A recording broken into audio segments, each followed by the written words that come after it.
Assalamu alaikum. I'm Aisha Mudassir. This is fourth one video lecture of Surah Mumtahina and the first one video clip of this lecture. اور اس lecture میں آپ آیت مبارکہ number 10 اور 11 پڑھیں گے، اور اس کلپ میں آپ اس آیت مبارکہ نمبر 10 کی تلاوت اور تھوڑا سا ترجمہ کریں گے، بقیہ ہم اگلے کلپ میں کریں گے۔ اب پڑھتے ہیں ہم تلاوت کی جانب۔ بسم اللہ الرحمن الرحیم۔ یا ایہا الذین آمنوا اذا جاءکم المؤمنات مہاجرات فامتحنوہن، جب وقف کریں گے تو فامتحنوہن، نون پہ شدت باقی رہے گی لیکن وقف کر دیں گے، اور وقف کرتے ہوئے یہ بھی ذہن میں رکھنا ہے کہ واضح نہ ہو جائے، اس کی آواز قلقلہ نہ ہو جائے نون پہ، ٹھیک ہے، دبائے ہوئے نون کی آواز کو دبائے ہوئے اس کو روکنا ہے، ٹھیک ہے۔ اللہ اعلم بِایمانہن، یہ بھی ویسی ہے۔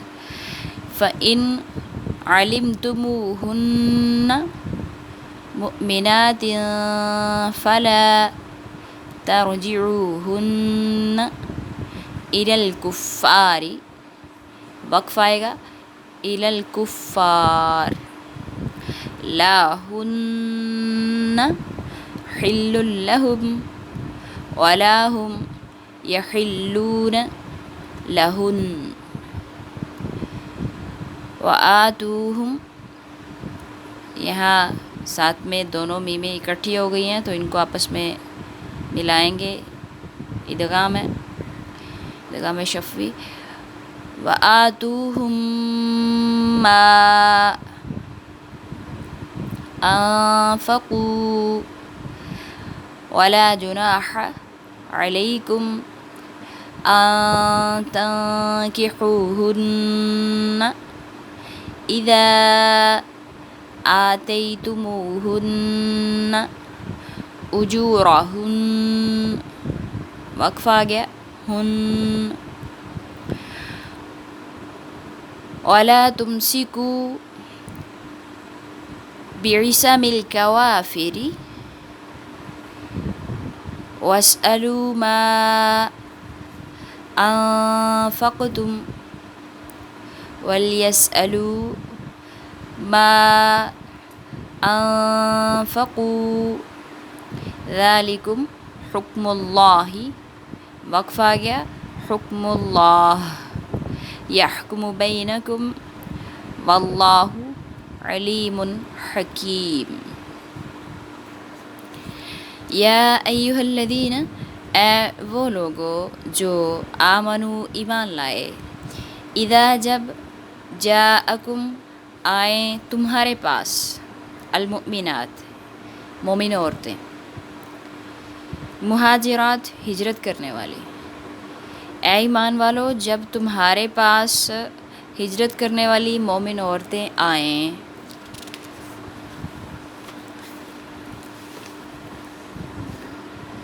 فامتحنوہن، پس تم امتحان لو ان کا، فامتحنوہن، پس تم امتحان لو ان کا۔ یہاں مجھ سے غلطی ہوئی ہے بہت بڑی کہ یہ ایک لائن میں آگے چلی گئی تھی، سو یہ مجھ سے اتنی آیت چھوٹ گئی ہے، اب میں نے پھر اس کو دوبارہ رائٹ کیا۔ اللہ اعلم بایمانہن، اللہ تعالیٰ زیادہ جانتا ہے ان کے ایمان کو۔ یہاں تک کتنا ذکر ہے کہ اے ایمان والو، اگر ایمان والی عورتیں تمہارے پاس ہجرت کر کے یا وطن چھوڑ کر آئیں تو پھر تم ان کا امتحان لو، اللہ تعالیٰ ان کے ایمان کو زیادہ جانتا ہے۔ یہاں اس حصہ میں یہ کیوں ایسے کہا گیا، یعنی دل کا حال جو ہے وہ تو اللہ تعالیٰ خوب جانتا ہے، لیکن ظاہری طور پر ان عورتوں کی جانچ کر لیا کرو، آیا واقعی وہ مسلمان ہیں اور محض اسلام کی خاطر وطن چھوڑ کر آئی ہیں، یا صرف اگر واقعی وہ مسلمان ہیں تو وہ صرف اسلام کی خاطر ہی واقعی وطن چھوڑ کر آئی ہیں، کوئی دنیاوی یا نفسانی غرض تو ہجرت کا سبب نہیں ہوا ان کا۔ بعض روایات میں یہ بھی ہے کہ حضرت عمر رضی اللہ تعالیٰ عنہ ان کا امتحان کیا کرتے تھے، ان کا امتحان لیا کرتے تھے، اور آپ صلی اللہ علیہ وسلم کی طرف سے ان سے بیعت لیا کرتے تھے، اور کبھی آپ صلی اللہ علیہ وسلم خود بھی بیعت لیا کرتے تھے۔ اس کا ذکر نا آگے آیت مبارکہ نمبر 12 میں آئے گا، یہ بیعت کا، ٹھیک ہے۔ فَإِنْ عَلِمْتُمُوهُنَّ، بس اگر تم جان لو کہ وہ مؤمنات ایمان والی ہیں، فَلَا تَرْجِعُوهُنَّ، تو نہ لوٹاؤ ان کو، إِلَى الْكُفَّارِ، کافروں کی طرف۔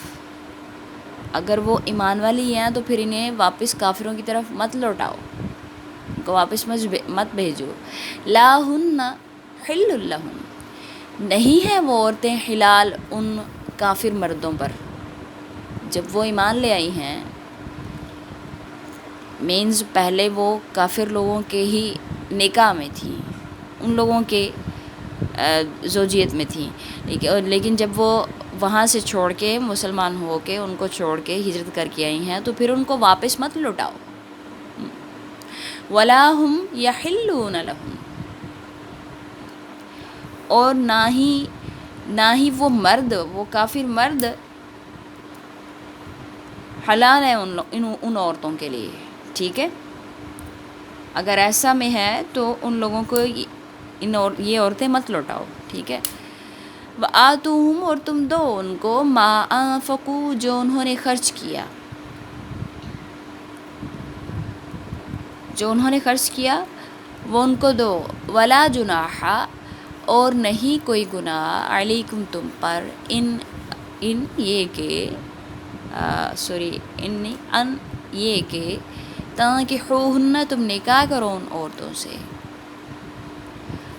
وہ وہاں سے چھوڑ کے آ چکی ہیں تو پھر ان کے ساتھ اگر تم نکاح کرو تو یہ تم پر کوئی گناہ نہیں ہے۔